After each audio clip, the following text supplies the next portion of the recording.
instead of doing a European review, because to be fair, besides that and the Madrid derby, there wasn't really too much that went on across Europe this week. I thought, why don't we have a little look at what is going on at Ajax? Let's do a deep dive into the problems they are facing, the reasons for the problems, and why exactly what occurred on Sunday happened. So let's get into it. Hopefully you guys do enjoy. So one of Europe's most storied clubs is at their lowest ebb in their modern history after a series of unfortunate incidents. The scenes resembled something of a low-budget apocalyptic film. On Sunday afternoon, footage emerged of a group of balaclava-clad men shrouded in the red mist of a smoke bomb smashing their way through a set of glass doors at the Johan Cruyff Arena.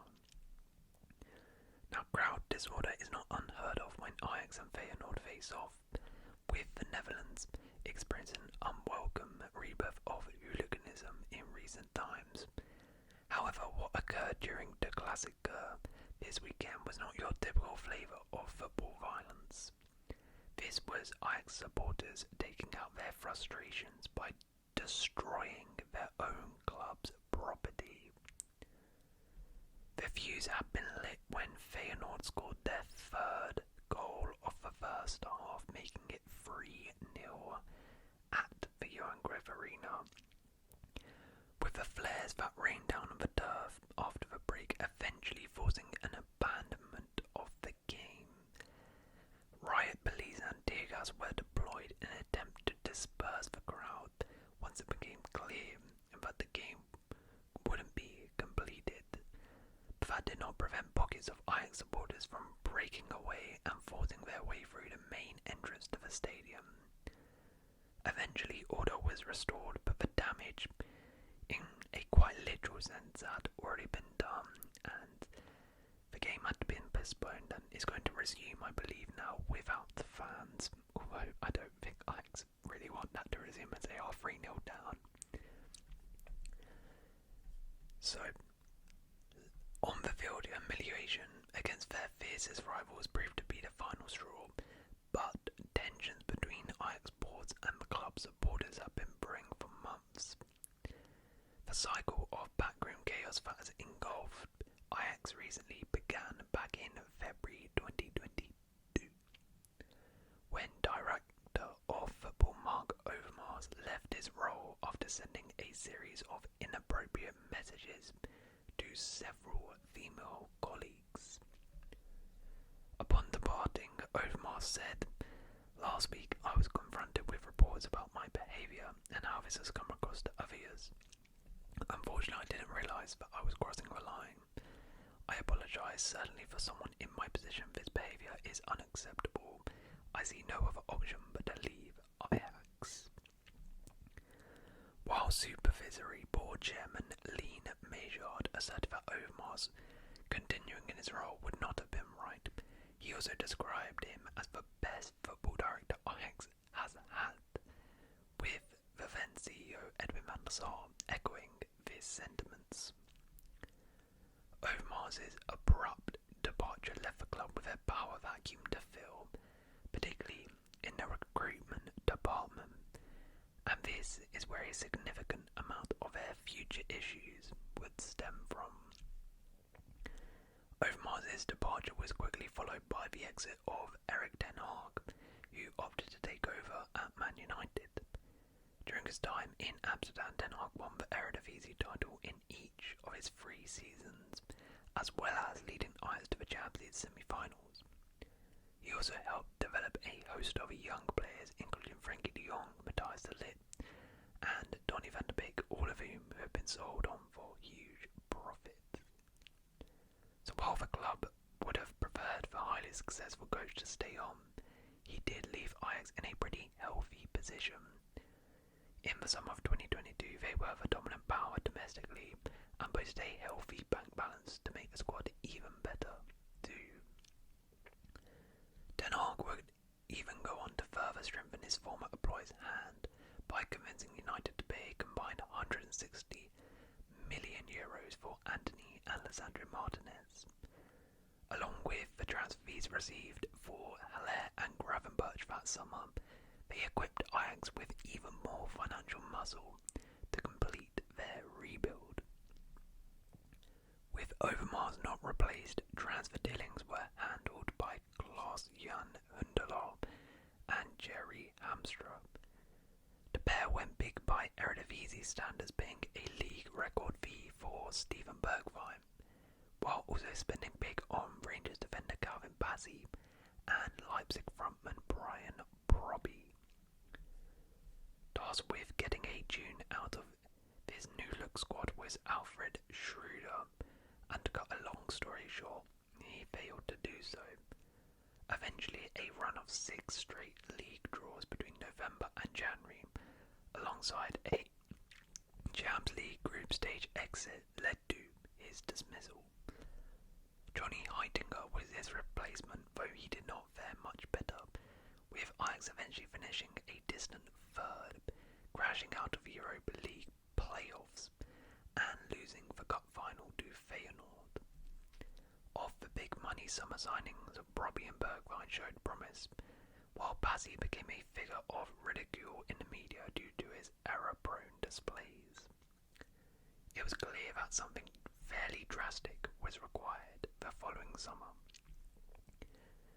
In Ajax's defence, they realised this before the season was even up, finally recruiting Sven Mislintat as their new director of football in March 2023. On paper, it seemed like a smart appointment. During his time at Dortmund as chief scout, the German earned the nickname Diamond Eye due to his ability to spot gems, with Robert Lewandowski, Ousmane Dembele, Mats Hummels and Jadon Sancho among the players he identified. However, his reputation nosedived after he was recruited to perform a similar role at Arsenal. During his spell at Emirates between 2017 and 2019, he was criticised for an over-reliance on signing former Dortmund players, with Pierre-Emerick Aubameyang, Socrates and Henrik Mkhitaryan all joining the club, while Mislintat was there and enjoying variable levels of success. Then again, he did take credit for shortlisting William Saliba. In that same conversation with The Athletic, he said, "To be quite clear, I don't feel ashamed of any of the Arsenal transfers. I will always defend these guys, not because they were my players, but because they were Arsenal players and good ones." After leaving Arsenal, he performed well at Stuttgart, helping the club secure an immediate return to the Bundesliga in his role as sporting director, and was linked with Liverpool at one point before Ajax snapped him up. Mislintat wasted little time this summer.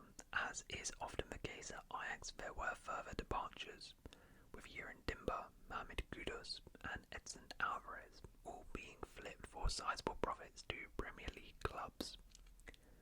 There were plenty of incomings too, 12 to be exact.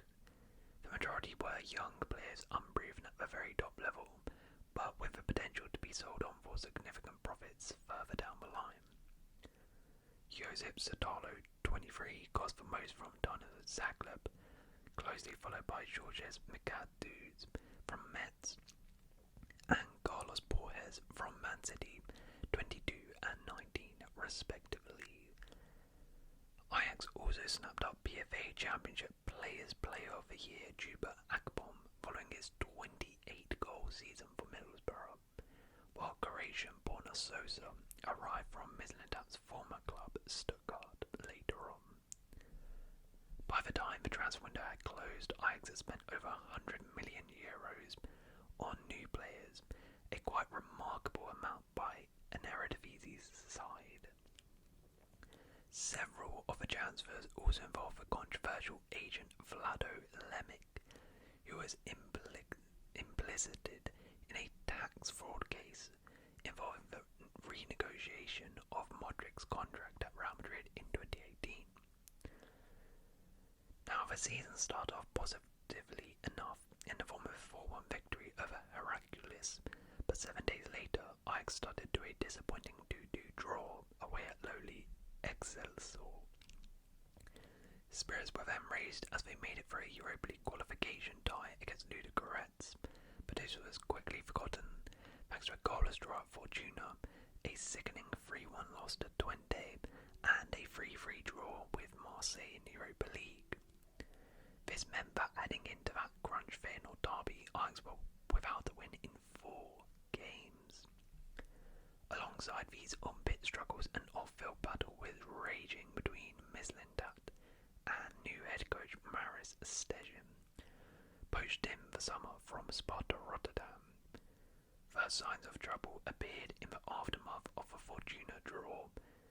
When quizzed by reporters on how much input he had on the club's summer signings, Stegen responded, "We as staff put our ideas forward, but Mislintat has made different choices." And while the Ajax coach spoke positively about the addition of Sottalo, whom he even handed the captain's armband to on his debut, he showed his displeasure at some of Mislintat's other signings in the Feyenoord game. Stegen left 7 of the 12 new arrivals on the bench for the Klassiker, while defender Anton Gay, a summer recruit from Viborg, was hauled off after 30 minutes.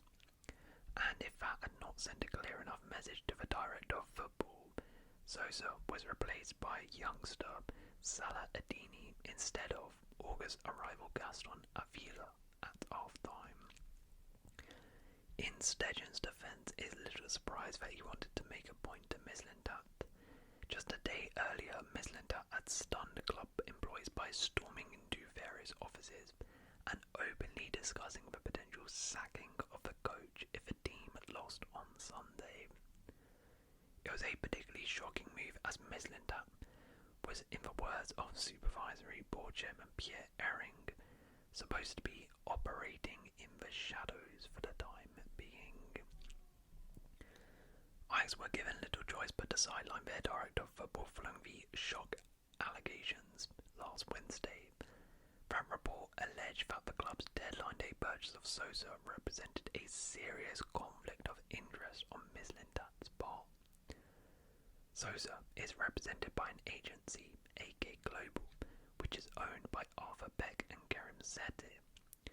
Beck and Seti have shares in Mislintat's commercial data company, meaning the deal appeared to have contravened Ajax's own corporate governance practices.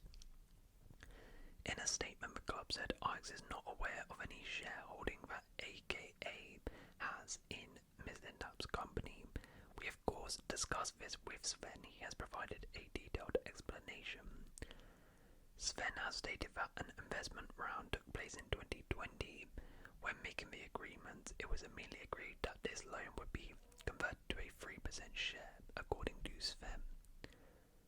In the light of the investigation into the Sosa deal, his conflict with Stegen, and the discontent among the fan base, it was little surprise when Ajax released a statement confirming that Mislintat would be departing the club on Sunday evening. However, in typically confused fashion, it was far from a clean exit. The club initially stated that the director of football was leaving by mutual consent, but they later revised their statement. Ajax has ended the collaboration with director of football Sven Mislintat with immediate effect. The lack of broad support within the organisation is the reason behind this decision, the newer press release read. The club's management emphasised that ending the collaboration is unrelated to the investigation. Interim CEO Jan van Halst added, several attempts to restore board support have not led to the desired outcome. Sven has put in tremendous effort for Ajax in recent months, for which we are grateful. It is now in Ajax's best interest to move on and find its way back to sporting success. Now, with Ajax at 14th in the table and at their lowest point in recent memory, one man above all others who has been touted to parachute in and save the day, Louis van Gaal. Rafael van der Vaart said as much after the Feyenoord game.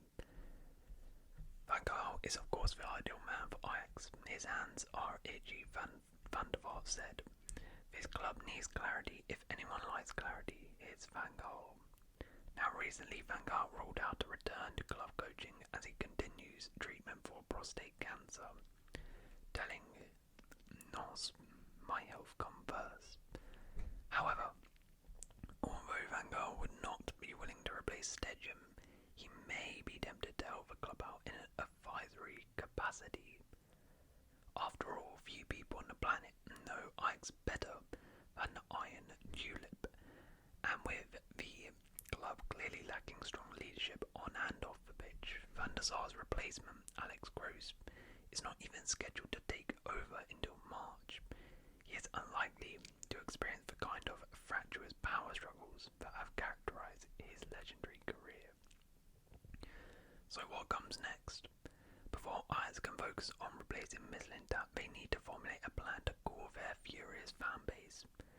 Turning results around will go a long way to achieving this. With the director of football gone, Stedham, who reportedly retains the support of the board for now, has one less issue to deal with, but is yet convinced that he can get a tune out of the squad, many of whom it appears he didn't even want to sign. If results do not approve, expect him to be turfed out. It may seem brutal, but by Dutch standards, Ajax have a mammoth wage pool, and it's not unreasonable to expect them to win the title every year. In the even shorter term, the abandoned Classico will need to be finished too, and they need to make sure they do not get battered even more. Regardless of how the game is eventually concluded, this has been a depressing few days for one of the best known clubs in world football. It's generally difficult to see where they go from here, but they need to formulate a plan to regain their place at the summit of Dutch football. So there we go. That is what is going on with Ajax and why they are in such a mess, why their fans rioted on the pitch. Hopefully you guys have enjoyed this one, and if you have, then please leave a like, consider subscribing, and I'll see